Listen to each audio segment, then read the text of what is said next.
야외 활동을 하던 어린이집 원생이 승용차에 치여 숨지는 참변이 벌어졌습니다. 경찰은 승용차 운전자와 어린이집 교사의 부주의 등을 집중 조사하고 있습니다. 울산의 인구 순유출이 40개월째 이어지고 있는 가운데 지난달 전국 최고 수준을 보였습니다.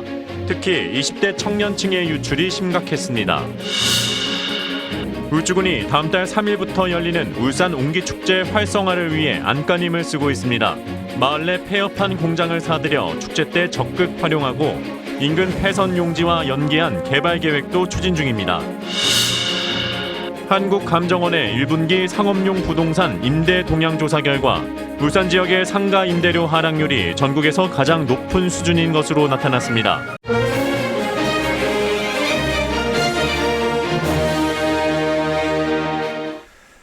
안녕하십니까. KBS 9시 울산 뉴스입니다.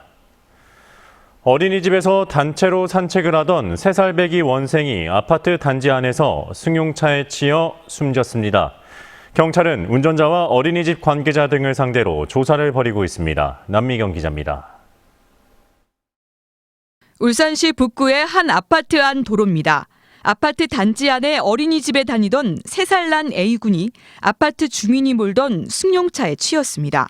A군은 병원으로 옮겨졌지만 숨졌습니다. 아파트 단지 내 도로를 걷던 A군은 이곳 아파트 입구에서 좌회전하던 차에 부딪혔습니다. A군은 다른 원생 6명과 함께 매일 하던 대로 아파트 단지 안 공원 등으로 산책을 가던 중이었습니다. 친구 보고 나갔지. 어떻게 해서 소리 질러버리고 나가면 게 애가 아마 있어. 인솔교사 진모 씨는 경찰 조사에서 아파트 단지 안 교차로에서 아이들이 길을 건너도록 지도하던 중 제일 뒤에 있던 A군을 차량이 갑자기 덮쳤다고 진술한 것으로 전해졌습니다. 차를 받쳤으니 그래서 애한테 뛰어갔죠, 선생님이. 그래서 먼저 차를 막 두드렸죠. 일단 자문을 무슨 일이냐고 이러더라고요. 애가 선생님이 그래서 요청해갖고 동네 사람들이 와서. 경찰은 승용차 운전자가 미처 A군을 발견하지 못했다는 진술을 토대로 운전 부주의 여부 등에 대해 조사를 벌이고 있습니다. 우측으로 신경 쓰다 보니까 아마 좌측을 정확하게 잘 보지 못한 것 같아요. 경찰은 또 어린이집과 인솔교사가 아이들에 관한 안전관리 의무 등을 제대로 지켰는지에 대해서도 조사할 방침이라고 밝혔습니다. KBS 뉴스 남미경입니다. 울산으로 이사를 오는 사람보다 떠나는 사람이 더 많은 상황이 40개월째 이어지고 있습니다. 지난달은 전국 최고 수준을 기록했는데요. 대책은 없는 건지 정민규 기자가 취재했습니다. 울산대 기계자동차학과 4학년인 26살 송승빈 씨. 졸업을 앞두고 있지만 마땅한 일자리가 없어 고향을 떠나는 것을 진지하게 고민하고 있습니다. 아무래도 제가 태어나고 자랐기 때문에 부모님 곁에서 이제 가까이서 일을 하면서 또 여가 시간을 보낼 수 있으면 정말 좋을 것 같지만 또 여건이 되지 않는다면 다른 지역에 가서도 일을 해야 되는 것도 고려해요. 이런 생각을 하는 사람이 송 씨만이 아닙니다. 울산을 떠나는 인구가 멈출 기세를 보이지 않고 있습니다. 2015년 말부터 시작된 울산의 인구 순유출이 지난달까지 40개월째 이어지고 있습니다. 통계청이 발표한 자료를 보면 지난달 전국 시도 중 울산은 전입보다 전출 인구가 1.2%가 많아 인구 순유출에서 대구와 함께 1위를 기록했습니다. 특히 20대 청년층의 유출 실태는 심각합니다. 지난 1분기만 보면 60대 이하 순유출 인구수는 전체 3,283명, 이 가운데 20대가 1,629명을 차지해 절반에 달했습니다. 조선과 자동차 같은 제조업 부진이 확산하면서 경기 전반의 침체로 이어지는 게 사람들이 울산을 떠나는 이유로 지목됩니다. 전문가들은 제조업 중심의 산업 정책에서 벗어나 젊은 층을 계속 붙잡을 수 있는 새로운 일자리 창출이 필요하다고 입을 모읍니다. 유출되는 연령층들을 좀 고려를 할 필요가 있는데요. 지역 경제 활성화 전략을 우리는 그동안 제조업 중심으로 생각을 했는데 제조업 이외의 분야도 육성하는 정책이 필요하고요. 최근 40개월 동안 인구 2만 700여 명이 줄어든 울산. 22년째를 맞은 광역시의 위상이 위협받고 있습니다. KBS 뉴스 정민규입니다. 울주군이 옹기 축제를 앞두고 폐업으로 방치돼 있던 옹기마을 내 요업 공장을 매입해 공연장 등으로 활용하기로 했습니다. 옹기마을 활성화를 위해 인근 동해남부선 철도 폐선 용지 등의 활용도 검토되고 있습니다. 보도에 이현진 기자입니다. 외고산 옹기마을입니다. 마을 입구에 들어서자마자 텅 빈 옹기 공장이 눈에 들어옵니다.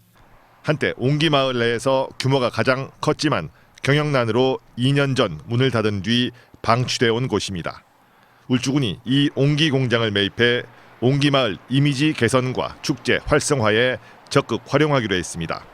울주군이 사들인 옹기 공장은 4,000제곱미터 규모로 매입 비용은 24억 원인 것으로 알려졌습니다. 5월 3일 옹기 축제를 하기 전에 먼저 매입을 해서 안에 공간은 저희들이 이제 활용하기는 조금 부족한 점이 있고요. 바깥 그 광장 부분을 지금 옹기 축제 때는 감성 카페와 이제 체험장으로 그렇게 지금 활용할 계획이고요.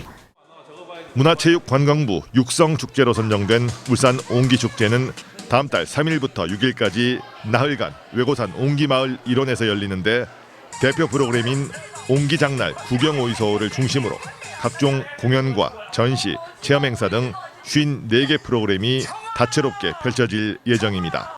또 관람객의 편의를 위해 남창역에서 축제장까지 셔틀버스가 운영되고 KTX 울산역에서도 리무진 버스가 임시 정차합니다. 울주군은 이와 함께 인근 동해남부선 폐선 용지 등과 연계해 이곳 옹기마을을 관광 명소로 만들기 위한 용역 작업도 진행하고 있습니다. KBS 뉴스 이현진입니다. 주력 산업 경기 침체 등의 영향으로 울산의 상가 임대료 하락률이 전국에서 가장 높은 수준으로 나타났습니다. 한국감정원의 2019년 1분기 상업용 부동산 임대 동향 조사 결과를 보면 울산 지역 중대형 상가 임대료는 0.37% 하락했고 소규모 상가는 0.69% 떨어져 전국 17개 시도 가운데 하락률이 가장 컸습니다. 울산의 상가 공실률은 중대형 상가는 16.5%, 소규모 상가는 4.3%로 전분기와 비교해 각각 1.4%포인트, 1.9%포인트 늘었습니다. 울산시 교육청이 자율형 공립고로 지정된 울산 문현고와 약사고의 폐지 여부에 대한 검토 작업을 벌이고 있습니다. 시교육청은 천기옥 울산시 의원의 서면 질의에 대한 답변을 통해 자율형 공립고가 일반고와의 격차를 심화하고 불평등을 조장한다는 일각의 지적이 있어 다양한 의견 수렴과 운영 결과 분석 등을 통해 폐지 여부를 결정하겠다고 밝혔습니다. 자율형 공립고는 학교장을 공모로 임용하고 교원 인사 시 전체 교사의 50% 범위 내에서 초빙 임용이 가능하며 각종 교육과정 개발과 교원 연수비 등에서 재정 지원을 받고 있습니다. 울산시는 양대노총 울산지역 본부와 울산상위 그리고 울산양상 경총 대표들이 참석한 가운데 올해 첫 노사정 간담회를 열고 산재 전문 공공병원 건립과 관련한 의견을 교환했습니다. 이 자리에서 노사단체 대표들은 산재 전문 공공병원 건립이나 운영과 관련해 산재 근로자를 위한 화상치료센터와 잘려진 손가락을 접합하는 수지 접합센터와 같은 시설이 반드시 들어서야 한다고 밝혔습니다.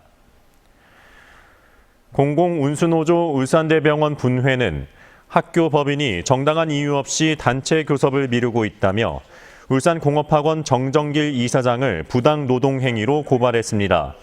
노조는 고용노동부 울산지청에 고발장을 제출하기에 앞서 기자회견을 열고 재단의 교섭 거부로 노동자들이 심각한 노동권 침해를 당하고 있다며 즉각 성실 교섭에 나서라고 촉구했습니다. 유럽 자유무역연합 의회 사절단이 울산을 방문해 신재생에너지 분야의 협력 증진 방안을 논의했습니다. 이번 사절단에는 국제수소경제 파트너십 공동의장국인 아이슬란드와 세계 최초 상업용 부유식 해상풍력단지를 가진 노르웨이 등이 참석했습니다. KBS 9시 울산 뉴스를 마칩니다. 고맙습니다.